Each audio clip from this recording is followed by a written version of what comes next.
Hi, a subscriber asked me to make a video on what evaluation is in the TOK essay. And I'm here to help my subscribers. So let's explore, examine and explain evaluation.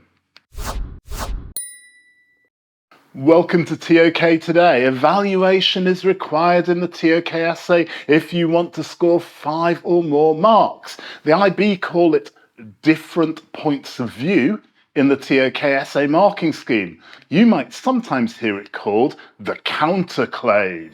IB dropped the term counterclaim because it sets up a rather binary diametrical argument. IB wants you to write more nuanced, contrasting perspectives rather than those sort of diametric, sort of oppositional discussions.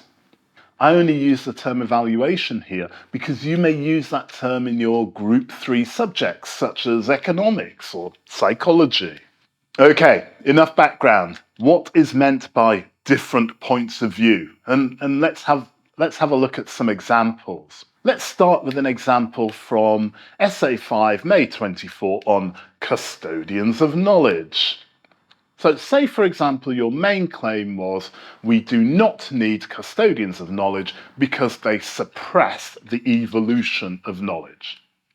Now, different points of view, or evaluation points, for that main claim could include custodians of knowledge preserve knowledge from which further knowledge can be evolved.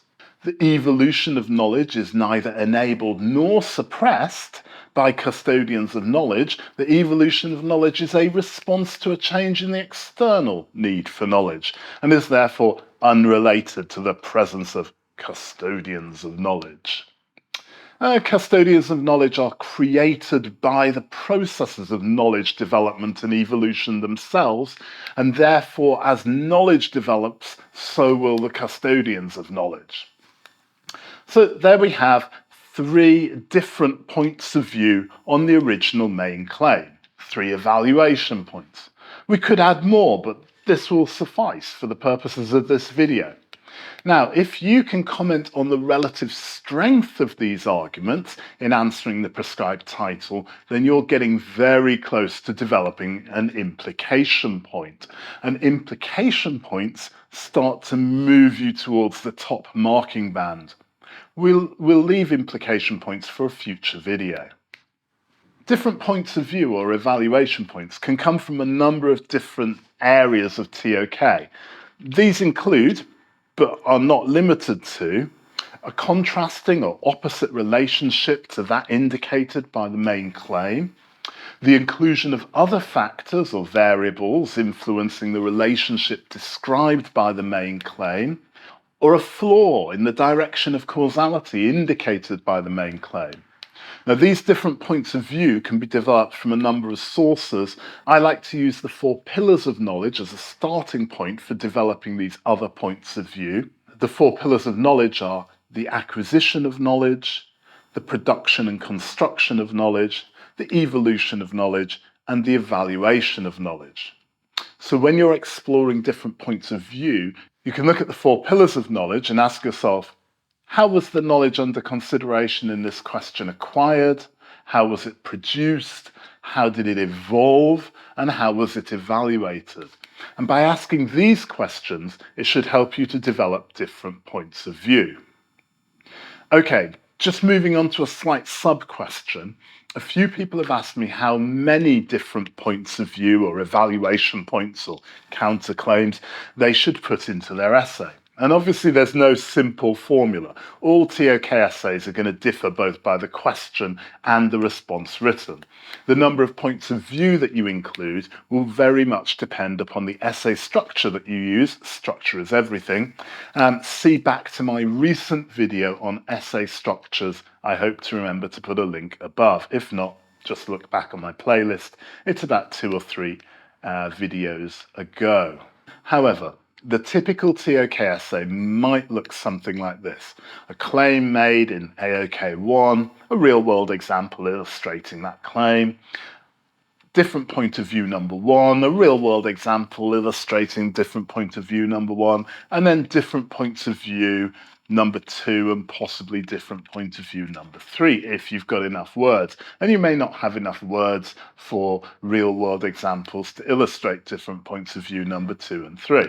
And then you would go on to AOK2, you would make a main claim in AOK2, and then a real world example to illustrate that claim, and then a different point of view number 3, and a real world example to illustrate different point of view number 3, and then possibly different points of view number 4 and number 5 if you have enough words, and you probably won't have enough words to put in real world examples for different points of view number 4 and 5. But some of you might, because some of you might be really good at writing very, very succinct questions. Okay. Now, some students have asked, does the main claim in AOK1 and AOK2 have to be the same? And again, the answer is, it depends.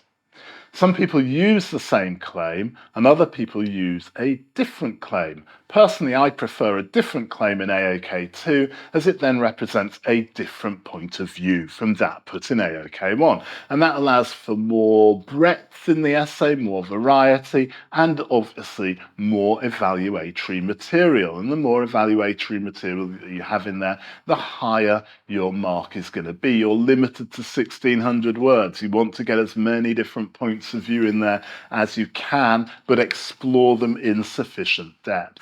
I say more about that in the earlier video on essay structure, hopefully linked above, or just a couple of videos ago in my playlist.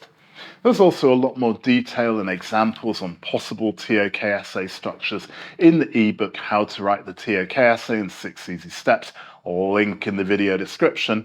And finally, if you need detailed guidance on writing your TOK essay, pick up this season's detailed essay guidance notes, link also in the video description. Let's leave it there for today. Likes, comments and subscriptions are most appreciated. Thanks for watching. Stay top-tastic, my friends.